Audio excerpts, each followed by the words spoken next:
आप सभी का स्वागत है टारगेट C3 में। प्यारे बच्चों, आज 12th का फिजिक्स का फर्स्ट चैप्टर शुरू करेंगे हम। तो इसकी सीरीज आज से शुरू कर रहे हैं हम, कंटिन्यू वीडियो आएंगे आज से। तो देखते हैं बेटा आज electric field and charge and electric fields. तो इसके बारे में थोड़ा सा समझाते हुए प्रत्येक हेडिंग चलेगी। तो देखते हैं बेटा, आइए। तो बेटा आपने सुना होगा ये इलेक्ट्रिक क्या होता है। तो पहले इलेक्ट्रिक शुरू करने से पहले आपको मैं फिजिक्स के बारे में बता दूं, क्योंकि फिजिक्स ही सब्जेक्ट शुरू कर रहे हैं, फिजिक्स ही ना पता हो तो फिर आगे बढ़ने से बेकार है। तो पहले फिजिक्स शुरू करते हैं बेटा, फिजिक्स क्या होता है।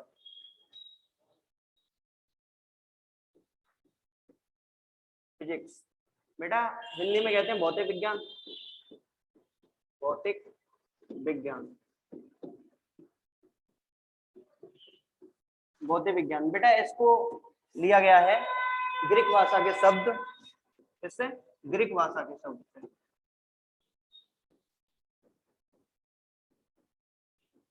शब्द क्या? फ्यूसियस, PHUSIS।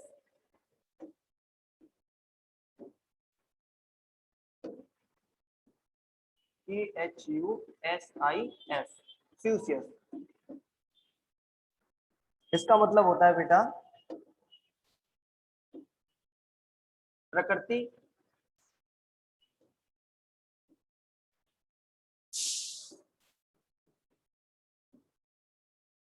तथा प्राकृतिक पदार्थ, प्रकृति तथा प्राकृतिक पदार्थ।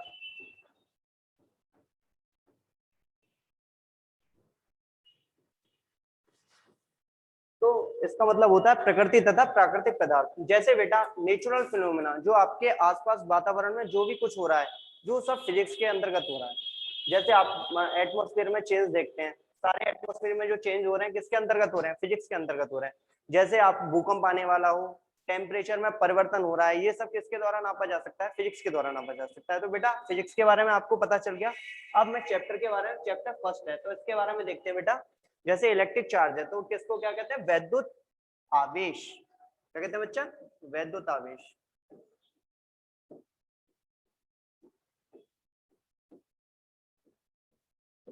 वैद्युत आवेश। अब बेटा वैद्युत आवेश क्या होता है? जैसे वैद्युत आवेश को रिप्रेजेंट करते हैं बेटा क्यू से। अब क्यू क्या होता है? आवेश जो होता है बेटा इलेक्ट्रॉन का फ्लो। जैसे इलेक्ट्रॉन फ्लो कर रहे हो तो उससे आवेश होगा।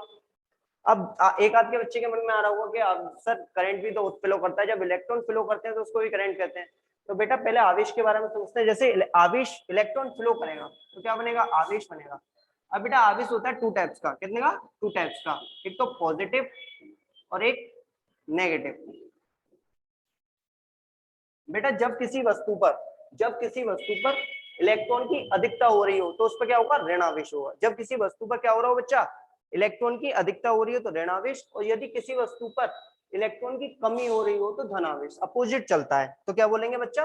किसी वस्तु पर इलेक्ट्रॉन की कमी हो रही हो तो क्या होगा? धन आवेश, और किसी वस्तु पर इलेक्ट्रॉन की अधिकता हो रही हो तो ऋण आवेश। ओके बच्चा, फिर आगे बात करते हैं बेटा। आवेश के बाद वैद्युत क्या होता है? वैद्युत, पहले वैद्युत क्षेत्र कर लेते हैं ना। वैद्युत क्षेत्र समझ में आया उससे।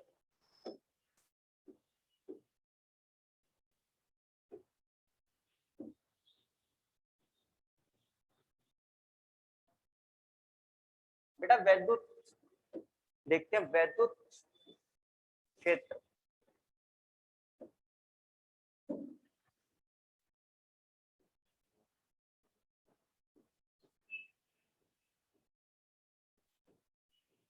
वैद्युत क्षेत्र को कहते हैं बेटा इलेक्ट्रिक फील्ड।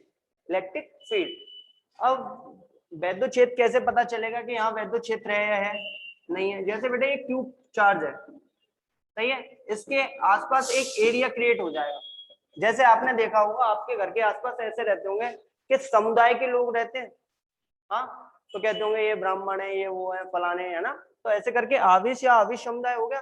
तो इसके आसपास का एक एरिया क्रिएट होगा तो क्या बोलेंगे?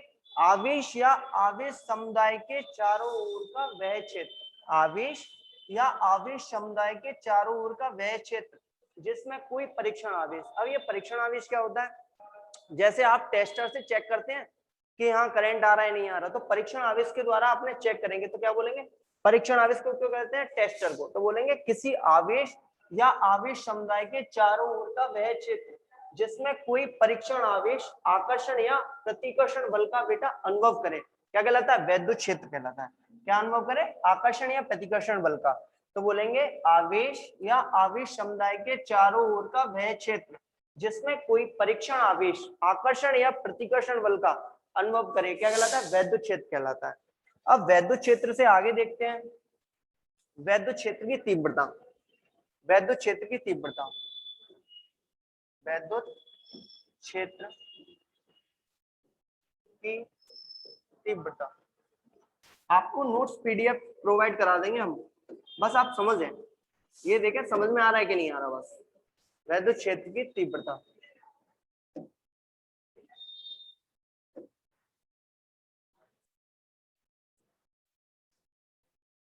वैद्युत क्षेत्र की तीव्रता,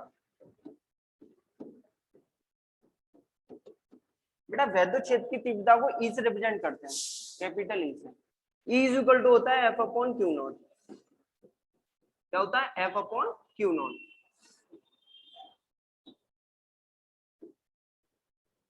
ई इज इक्वल टू होता है एफ अपॉन क्यू नॉट।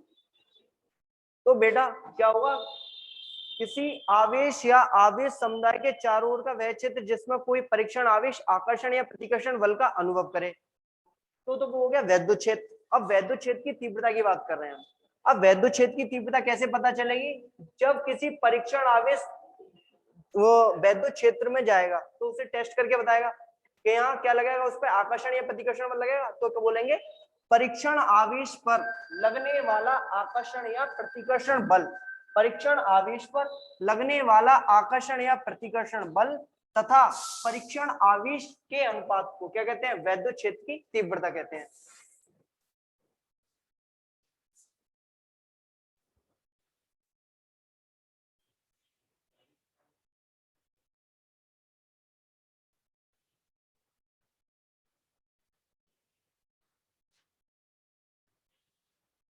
मैंने बोला क्या,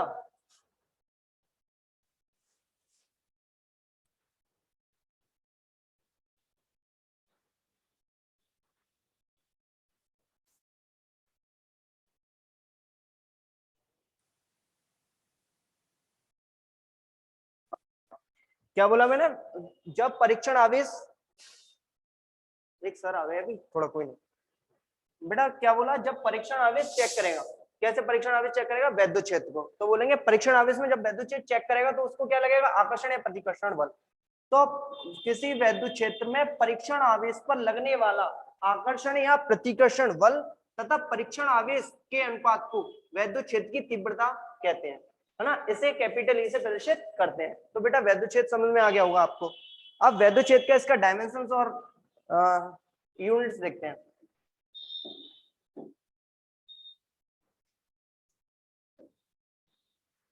इसका होता है, जैसे फॉर्मूला भी हमने आपको पढ़ाया, E is equal to F upon Q naught.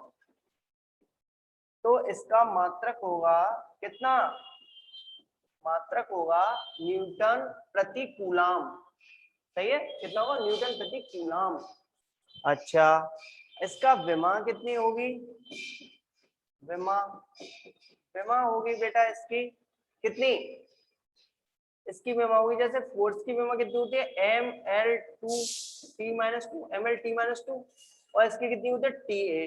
तो ऐसे सॉल्व करेंगे तो कितना आएगा, बोलो, M L T minus three A minus one. आया समझ में, ये हुई इसकी डायमेंशंस। अब बच्चा देखते हैं आगे, ये हो गया वैद्युत क्षेत्र। अब बेटा आपने सुना होगा एक कूलाम्स लॉ, कूलाम्स का नियम, है ना। तो हेडिंग बनाते हैं आगे की कूलाम्स का नियम।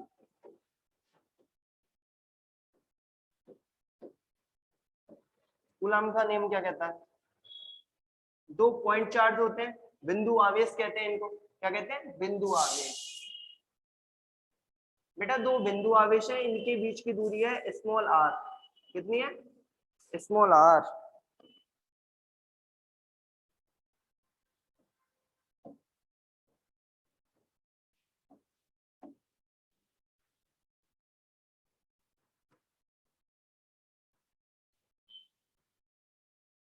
दो बिंदु है पॉइंट चार्ज पार्टिकल्स, सही है। तो डार्क नहीं होगा क्या?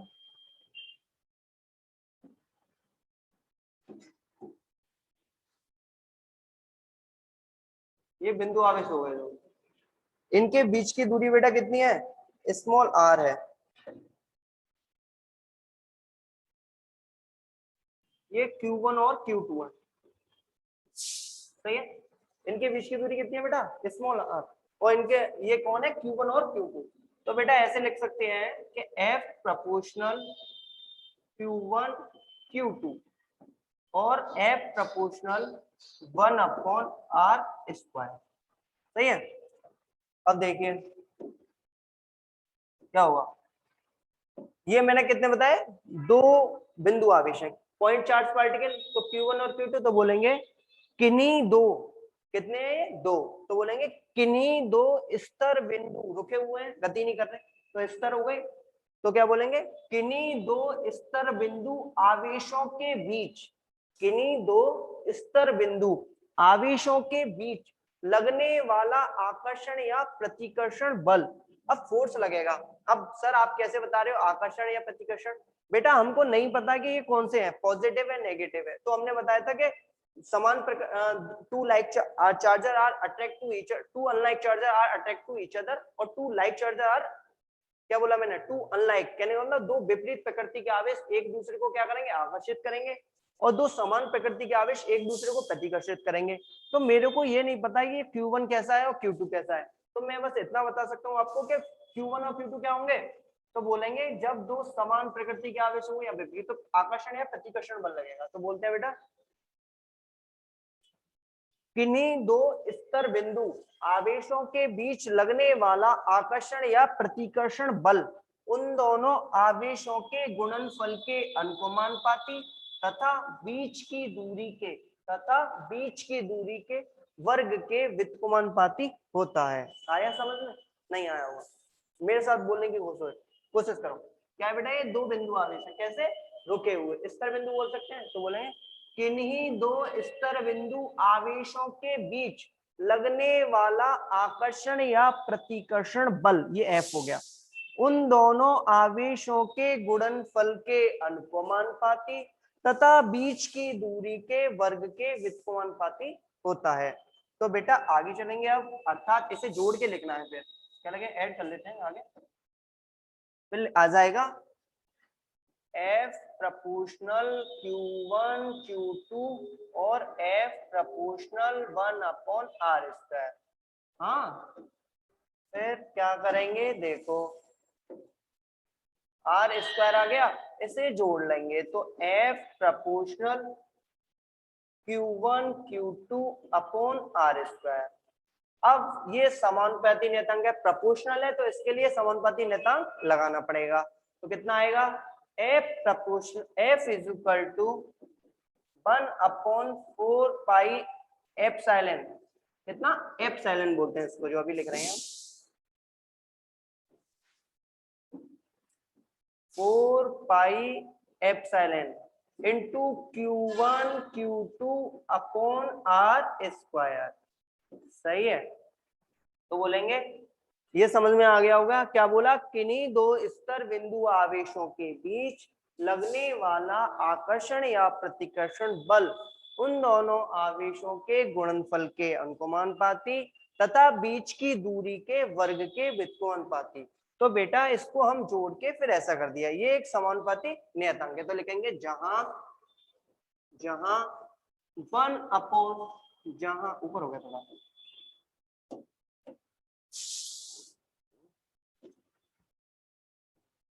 जहां 1/4 pi epsilon is equal to, क्या हो गया? ये एक ये समानुपाती नियतांक होगा। देखो एक समानुपाती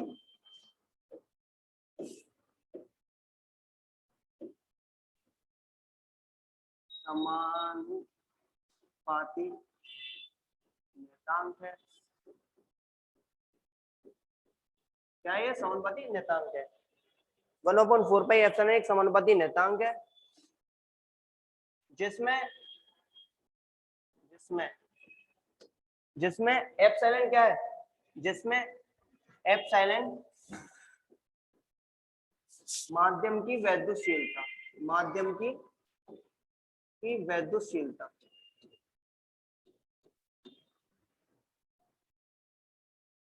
ये वैद्युतशीलता ऐसे जोड़ के लिख लेना। क्या बोलेंगे, माध्यम की वैद्युतशीलता। अब ये माध्यम की वैद्युतशीलता क्या होती है बच्चा, देखो ये सब चीज हमारी कांस्टेंट दिख रही होगी, सब छोड़ देंगे। हाँ, तो बस हम देखेंगे एफ प्रोपोर्शनल 1/एप्सिलॉन हो गया। हाँ जी के ना जी, सही बताओ। हाँ, तो 1/एप्सिलॉन हो गया, तो बोलेंगे किसी माध्यम की वैद्युतशीलता, माध्यम की वैद्युतशीलता ये बोल रहे हैं, किसी माध्यम की वैद्युतशीलता माध्यम का वह गुण है, किसी माध्यम की वैद्युतशीलता माध्यम का वह गुण है जिसके कारण माध्यम में रखे दो आवेशों के बीच वैद्युत बल का परिणामी रिजल्टेंट कितना लगेगा, प्रभावी होगा। आई बात समझ में? नहीं आई? एक और बार बोल रहा हूँ, नोट्स हम दे देंगे, नोट्स की चिंता मत करना, बस समझ दो। समझ में आ गया तो फिर सब सही है, और नहीं नोट्स तो बहुत पुराने लिखे हुए रखे होंगे।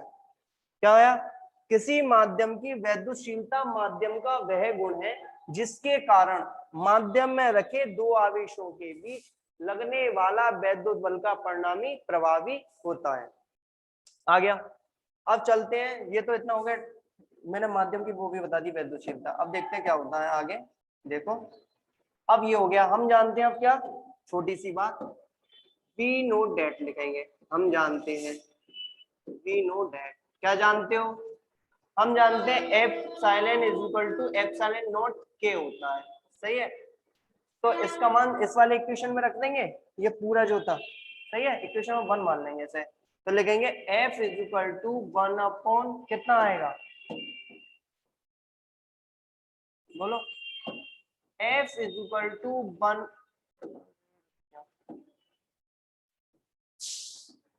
F is equal to 1/4 pi epsilon naught K आएगा Q1 Q2 upon R square.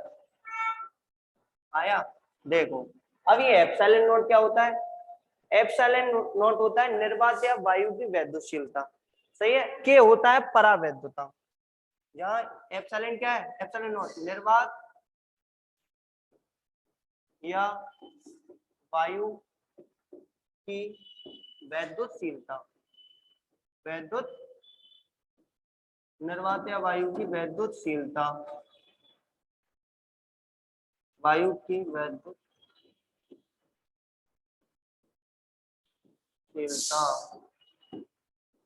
हाँ, और के क्या है, परावैद्युता। अब परावैद्युता निर्वात या वायु के लिए तो 1 लगाते हैं, वैसे अलग अलग पदार्थ के लिए अलग अलग होती है वैल्यू, सही है। अब चलते हैं आगे, अब बात करेंगे आगे, परावैद्युतांक की पहले डेफिनेशन याद कराते हैं आपको, उसे ऐड कर देते हैं आगे। अब आता है परावैद्युतांक।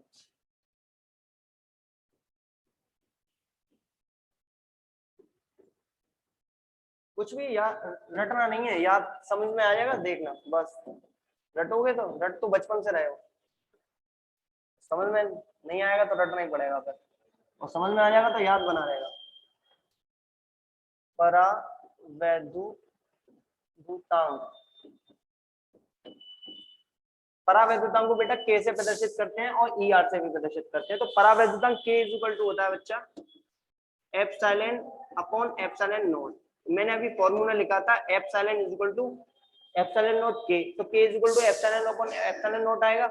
हाँ, तो क्या बोलेंगे, ये ऊपर वाला बोला था मैंने क्या, निर्वात, ये बोला था माध्यम की वैद्युतशीलता, और ये निर्वात या वायु की वैद्युतशीलता, तो बोलेंगे माध्यम की वैद्युतशीलता तथा निर्वात या वायु की वैद्युतशीलता के अनुपात को परावैद्युतांक कहते हैं, इसे के से प्रदर्शित करते हैं। आया समझ में? ये मात्रहीन विमाहीन राशि है। आ गया हुआ, इसके आगे देखते हैं अगली हेडिंग छोटी सी,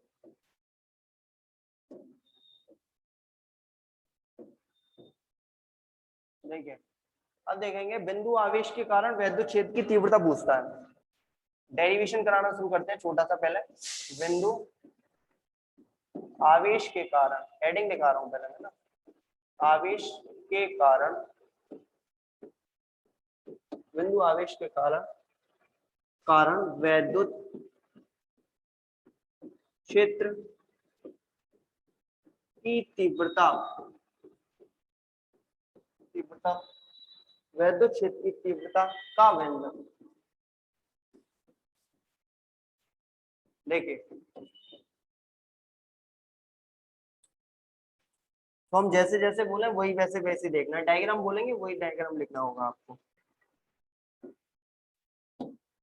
माना कि कोई बिंदु आवेश है, कैसा आवेश है बेटा, बिंदु, पॉइंट बना रहे तो बिंदु ही होगा। तो बोलो माना कि कोई बिंदु आवेश प्लस क्यू है, बोलो माना कि कोई बिंदु आवेश प्लस क्यू है, जिससे कितना दूरी पर, स्मॉल आर दूरी पर कोई बिंदु पी है, कोई बिंदु पी है, जिससे स्मॉल आर दूरी पर क्या है बेटा, कोई बिंदु पी है, जिससे स्मॉल आर दूरी पर कोई बिंदु पी है, जहां क्या ज्ञात करना है, वैद्युत क्षेत्र की तीव्रता का व्यंजक ज्ञात करना है। माना कि कोई बिंदु आवेश प्लस क्यू है, जिससे आर दूरी पर कोई बिंदु पी है, जहां वैद्युत क्षेत्र की तीव्रता का व्यंजक ज्ञात करना है। एक और बार बोलेंगे आप, ये बेटा हमने पहले पॉइंट बनाया प्लस क्यू, तो बोलेंगे माना कि कोई बिंदु आवेश प्लस क्यू है, जिससे आर दूरी पर कोई बिंदु पी है, जहां वैद्युत क्षेत्र की तीव्रता का व्यंजक ज्ञात करना है।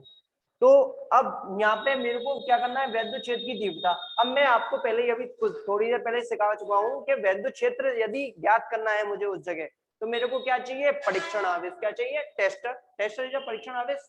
तो परीक्षण आवेश ले लेंगे बेटा क्यू नॉट, ले लिया। अब मेरे को यहाँ पे क्या चेक करना है, वैद्युत क्षेत्र। कैसे चेक करेंगे, यूं करके, टेस्टर से तो करेंगे, इस बिंदु के कारण यहाँ वैद्युत क्षेत्र है या नहीं है, तो चेक करो। तो कैसे करेंगे, परीक्षण आवेश के द्वारा। अब परीक्षण आवेश किसका अनुभव करेगा, आकर्षण या प्रतिकर्षण बल का। किसका, आकर्षण या प्रतिकर्षण बल, क्योंकि इधर तो ये पॉजिटिव प्लस क्यू आवेश है, इसके कारण यहाँ पर हम चेक कर रहे हैं कि यहाँ वैद्युत क्षेत्र है या नहीं है, क्योंकि बिंदु पी पे तो ज्ञात करना है कितना आएगा वैद्युत क्षेत्र, तो यहाँ ज्ञात करेंगे। तो यहाँ ये आकर्षण या प्रतिकर्षण बल का अनुभव करेगा। तो अब इस पे बल लगेगा कौन सा, कूलम वाला जो नियम सिखाया था अभी, F इक्वल टू 1 अपॉन क्या, F इक्वल टू कौन सा आएगा, बोलो, F equal to 1 upon 4 pi epsilon naught Q naught upon R square. हम पहले ही सिखा चुके हैं ना आपको, अभी थोड़ी देर पहले कूलम का नियम सिखाया था, उससे आगे आया।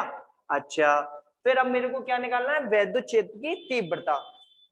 वैद्युत क्षेत्र की तीव्रता निकालनी है, तो वैद्युत क्षेत्र की तीव्रता कितनी होती है, E is equal to F upon Q naught. इधर लिख लेते हैं, ऐसे क्वेश्चन में बन देना है। चलो E इज इक्वल टू कितना आ गया, एफ अपॉन, वैद्युत क्षेत्र की तीव्रता कितनी होती है, E is equal to F upon Q naught, E is equal to F upon Q naught आया, E is equal to F upon Q naught. तो E is equal to F upon Q naught आ गया। अब f का मान समीकरण 1 से रख दें, तो f का मान समीकरण 1 से रखेंगे बच्चे, तो E is equal to 1 upon 4 pi epsilon naught Q naught upon R square upon कितना, क्यू नॉट से क्यू नॉट कट जाएगा, तो कितना आएगा, E इज इक्वल टू आएगा इधर final 1 upon 4 pi epsilon naught Q upon R square. तो ये क्या आ गया, बिंदु आवेश के कारण वैद्युत क्षेत्र की तीव्रता का व्यंजक। आया समझ में, ये क्या आ गया, बिंदु आवेश के कारण वैद्युत क्षेत्र की तीव्रता का व्यंजक। आगे चलते हैं, समझ में आ गया, एक और समझा देते हैं। हम बोलेंगे माना कि कोई बिंदु आवेश प्लस क्यू है, जिससे आर दूरी पर कोई बिंदु पी है, जहां वैद्युत क्षेत्र की तीव्रता का व्यंजक ज्ञात करना है।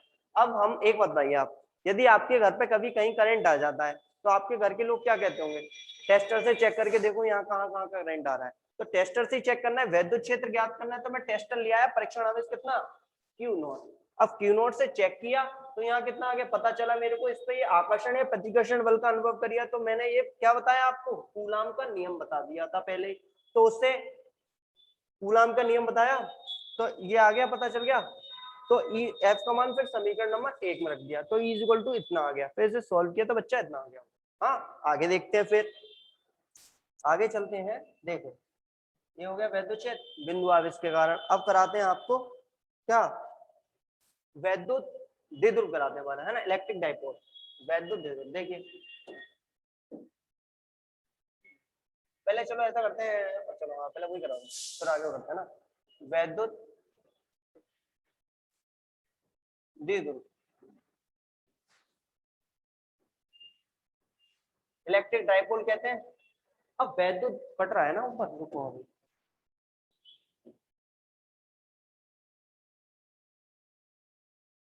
वैद्युत द्विध्रुव,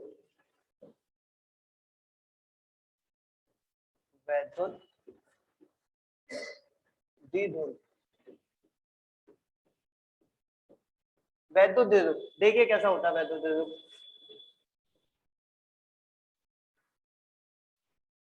एक पॉजिटिव चार्ज और एक नेगेटिव, हाँ बच्चे, और बीच की दूरी होती है 2l।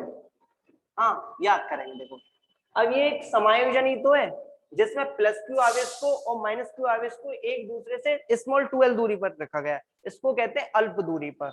हाँ तो बोलेंगे ऐसा समायोजन, कैसा, ऐसा, ऐसे बोला करो, ऐसा समायोजन जिसमें समान परिमाण, क्यू की वैल्यू दोनों जगह एक है पर प्रकृति कैसी है, अलग अलग है, तो बोलेंगे ऐसा समायोजन जिसमें समान परिमाण एवं विपरीत प्रकृति, एक की पॉजिटिव और एक की नेगेटिव है तो प्रकृति अलग अलग हो गई, तो बोलेंगे ऐसा समायोजन जिसमें समान परिमाण एवं विपरीत प्रकृति के आवेश एक दूसरे से क्या है, अल्प दूरी पर स्थित है, क्या कहलाता है, वैद्युत द्विध्रुव कहलाता है।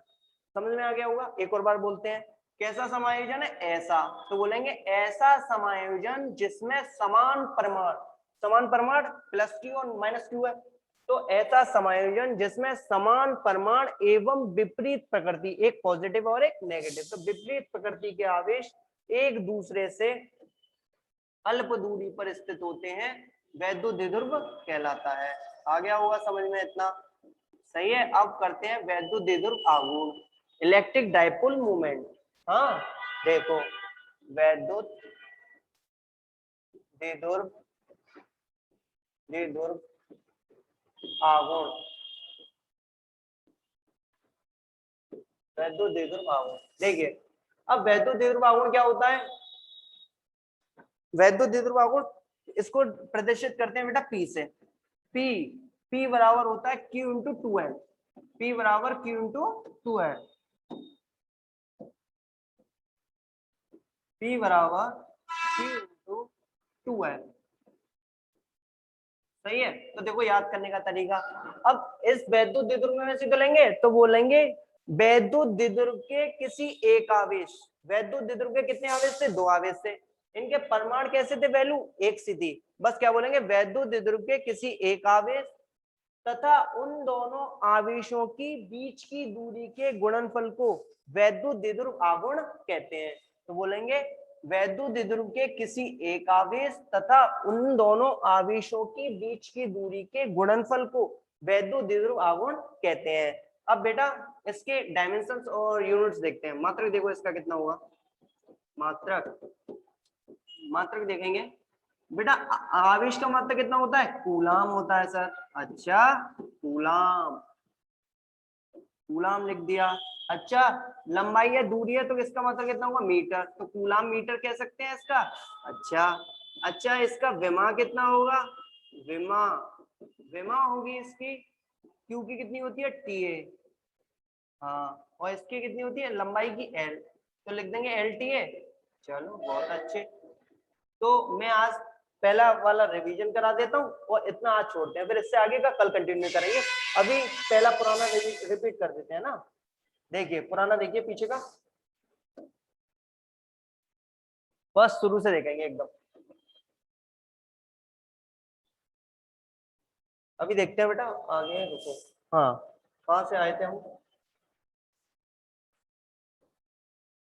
वैद्युत क्षेत्र से ही शुरू करा था क्या, अभी रुको, यही है, नहीं रुको एक मिनट, यही है। तो हमने पहले आपको क्या बताया, फिजिक्स, भौतिक विज्ञान, फिजिक्स को, भौतिक विज्ञान को क्या कहते हैं, इंग्लिश फिजिक्स, फिजिक्स अंग्रेजी भाषा का शब्द है, फिजिक्स को किससे लिया गया, ग्रीक भाषा के शब्द फ्यूसियस, PHUSIS याद रखेंगे, फ्यूसियस कहते हैं इसको, है ना।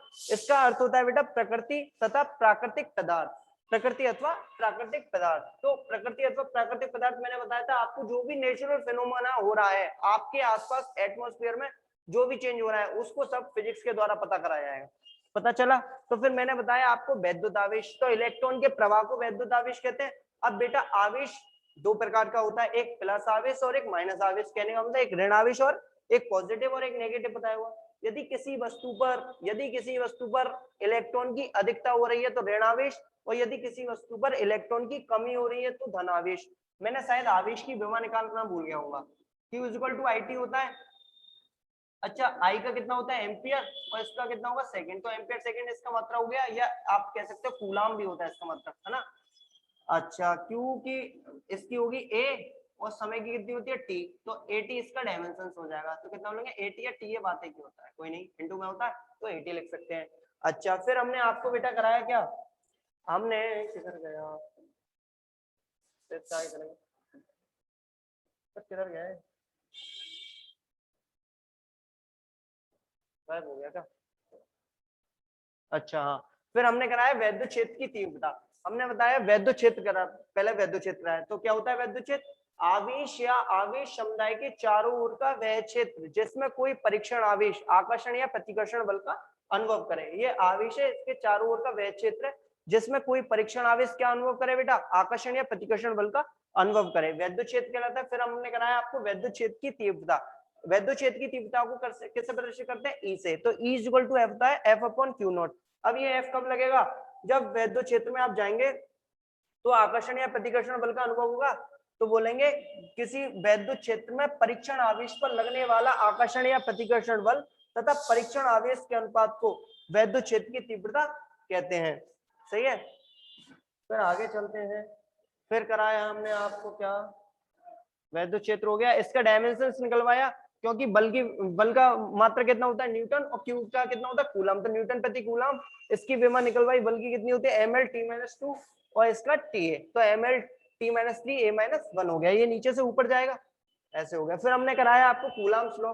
कूलम्स का नियम क्या कहता है, किन्हीं दो स्तर बिंदु आवेश, दो पॉइंट चार्ज पार्टिकल कराए थे, तो Q1 Q2 मान लिया, लेट कर लिए थे हमने, तो Q1 Q2 क्या बोला, किन्हीं दो स्तर बिंदु आवेशों के बीच लगने वाला आकर्षण या प्रतिकर्षण बल। अब ये नहीं पता एक से अलग अलग है, तो आकर्षण या प्रतिकर्षण बल बोलना पड़ेगा। सही है। तो क्या बोला, किन्हीं दो स्तर बिंदु आवेशों के बीच लगने वाला आकर्षण या प्रतिकर्षण बल उन दोनों आवेशों के गुणनफल के अनुपाती तथा बीच की दूरी के वर्गमूल या व्युत्क्रमानुपाती होता है। फिर बेटा हमने इन दोनों को जोड़ दिया था, जोड़ के हमारा ये ऐसे आया F = Q1 Q2/r²।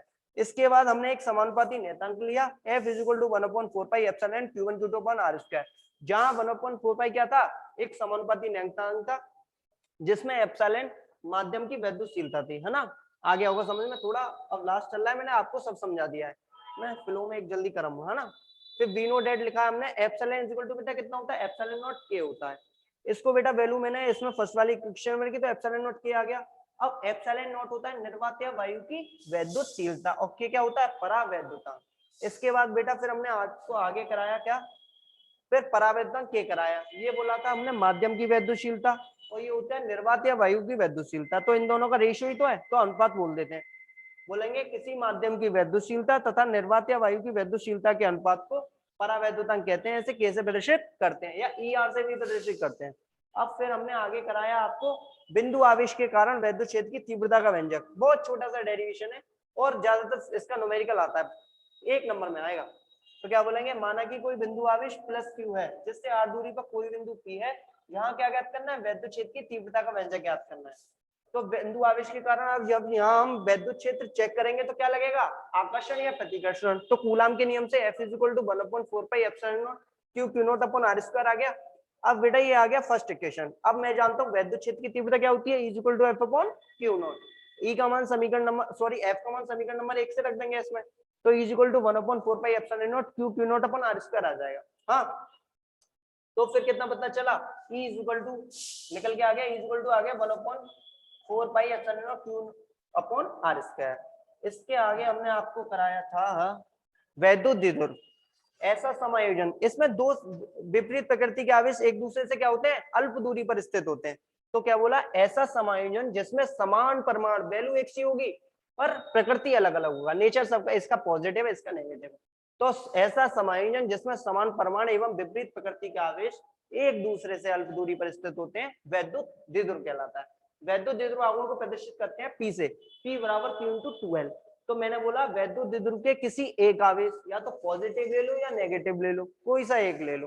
तो वैद्युत द्विध्रुव के किसी एक आवेश तथा उन दोनों आवेशों की बीच की दूरी के गुणनफल को वैद्युत द्विध्रुव आघूर्ण कहते हैं। और इसका फिर डायमेंशंस निकाला, यूनिट निकाला। तो आज का रंगारंग कार्यक्रम यही समाप्त करते हैं, फिर मिलेंगे कल ब्रेक के बाद। जय हिंद, थैंक यू।